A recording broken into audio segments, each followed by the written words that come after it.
All right, welcome back to the channel. So Errol Spence Jr. Floyd Mayweather Jr. responds to Errol Spence Jr. about Errol Spence Jr. saying that he would beat Floyd Mayweather Jr. in a fight in their primes. Let's talk about Floyd's response in this video.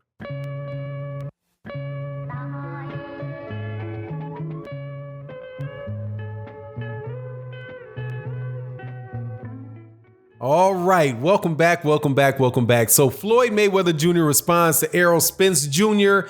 and compliments him, but then sneak disses the tar out of him for 5 straight minutes afterwards. Gotta love Floyd Mayweather Jr. But let's talk about that. Before we do though, let me just take a second to say thank you so very much to everybody that's continued to support the channel through this whole, lockout of boxing and everybody being locked in their houses. It's been some crazy stuff, but you guys have been truly supportive the whole time, and I want to say thank you from the bottom of my heart. Also, thank you to everybody that supports in the live streams that we do through the super chats and through the cash apps. Thank you guys. And thank you to everybody that supports as channel members and as members of the Patreon. You guys definitely make the channel go and make it worthwhile doing this every day. Thank you guys so much. Let's get into now my man, Floyd Mayweather Jr. A little background first. Floyd Mayweather Jr. is one of the best fighters that I have ever seen in my life. Terrific fighter. Was a fan of Floyd Mayweather Jr. for a very long time, well before he ever became Money Mayweather. Back when he was Pretty Boy Floyd, and he was fighting in cars out of Flint, Michigan, right before he won his first championship against Gennaro Hernandez. So I am a fan of Floyd Mayweather Jr. I watched him his whole career. I know what he's capable of. I don't have any illusions that this dude is some soft touch than anybody can beat. That said, I understand the dude's career, and so we're talking about Floyd Mayweather Jr., who is a champion at 130, 135, 140, 147, and won championships at 154.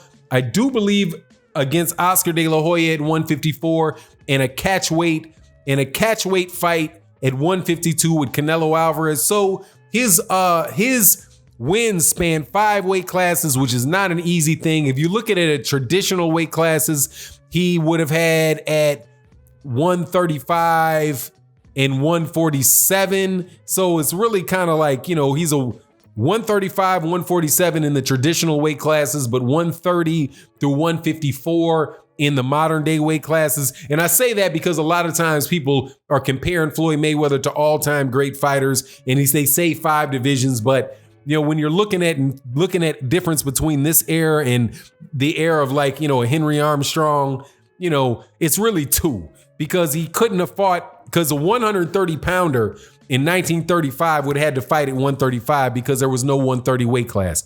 So it was really 135 and 147. And a guy that would be fighting at 147 either has to go to 160 or he has to move down to 135 or move down to 147. Since Floyd never fought anybody like a Gennady Golovkin, was not about to fight a Gennady Golovkin or, a 160 pounder like that, then, so that's kind of where I put him. A terrific fighter.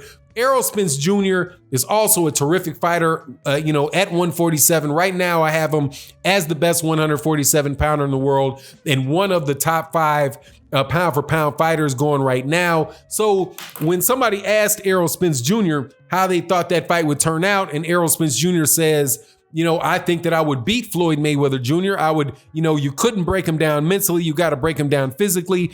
I would go to his body and then go from the body to the head. And that's how I would beat him. I would break him down and win the fight.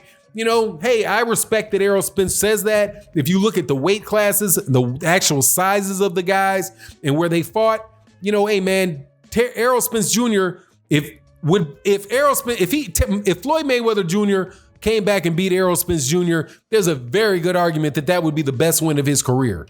If he beat Errol Spence Jr. right now, I think that would be bigger than him having beaten Manny Pacquiao when he beat Manny Pacquiao. Maybe not monetarily, but as far as the level of fighter that he's fighting, because Errol Spence Jr. is at his prime Manny Pacquiao is a smaller guy than Floyd, moved up a bunch of weight classes, and you can have the same criticism for Manny Pacquiao's resume as Floyd's, but even more so because he lost to guys he got knocked out by guys at 115 pounds or 118 pounds. He also got knocked out at 140 pounds. And he got beat by guys like Jeff Horn. He got beat by guys like El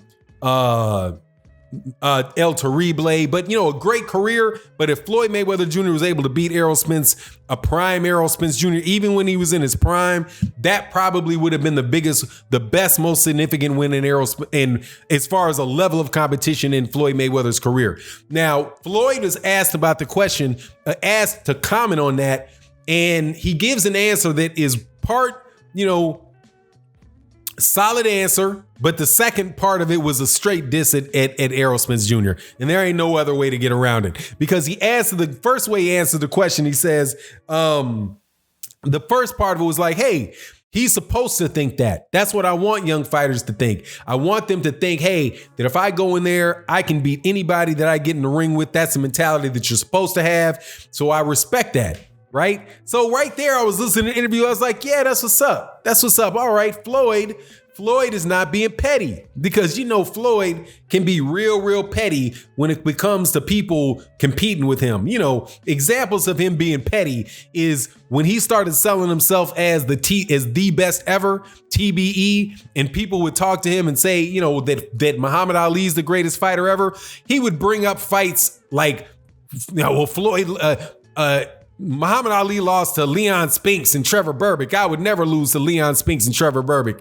Yeah, like, man, dude, he had Parkinson's at the time he's fighting these fights, but okay, whatever. So, he ain't one to really take too kindly to people comparing themselves to him. So I was like, that how people go, wait for it, here it comes. So I was listening and I was waiting for it, and there it came.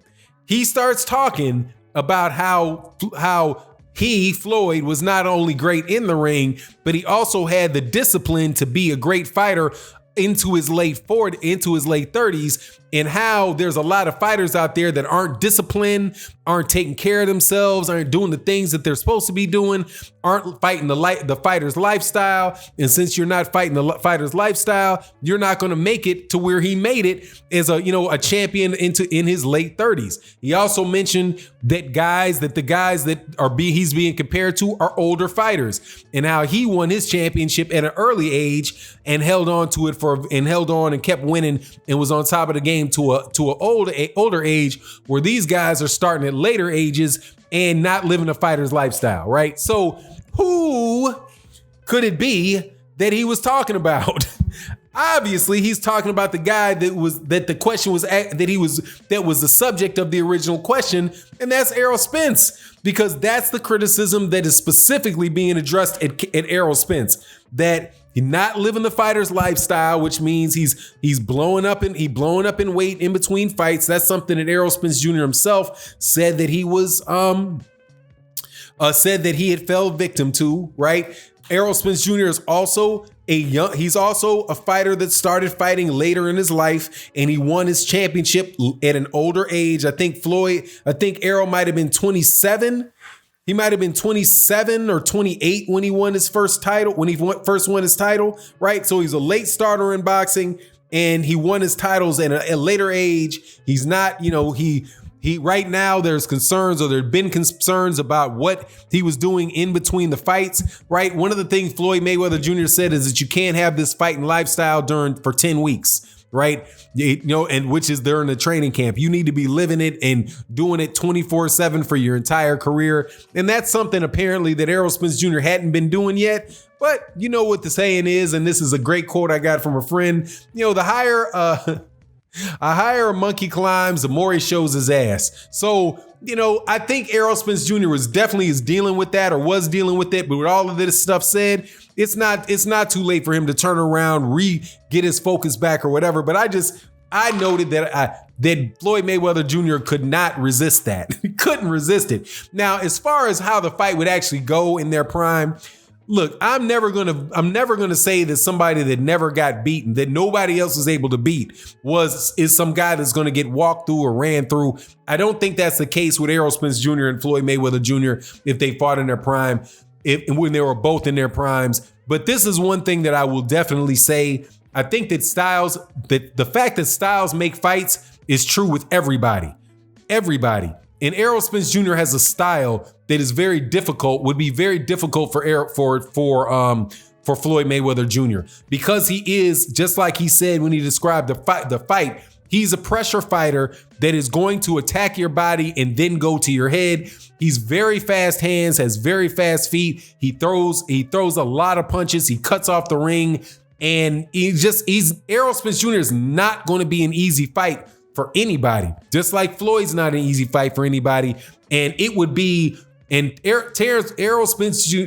Mayweather Jr. would need everything he had to get out of a fight with Errol Spence Jr. if Errol Spence is in his prime and he's in his. So, but I could not skip making this video because I knew Floyd was good. It was going to sound good in the beginning, and he was going to be complimentary, and then he's not going to be able to avoid the inner I'm the best that he feels, his sense of competition, which isn't bad either because, hey, man, that's how he got to where he is, being competitive like that. But anyway, it is what it is. You let me know what you think in the comment section. And with that, I'm out.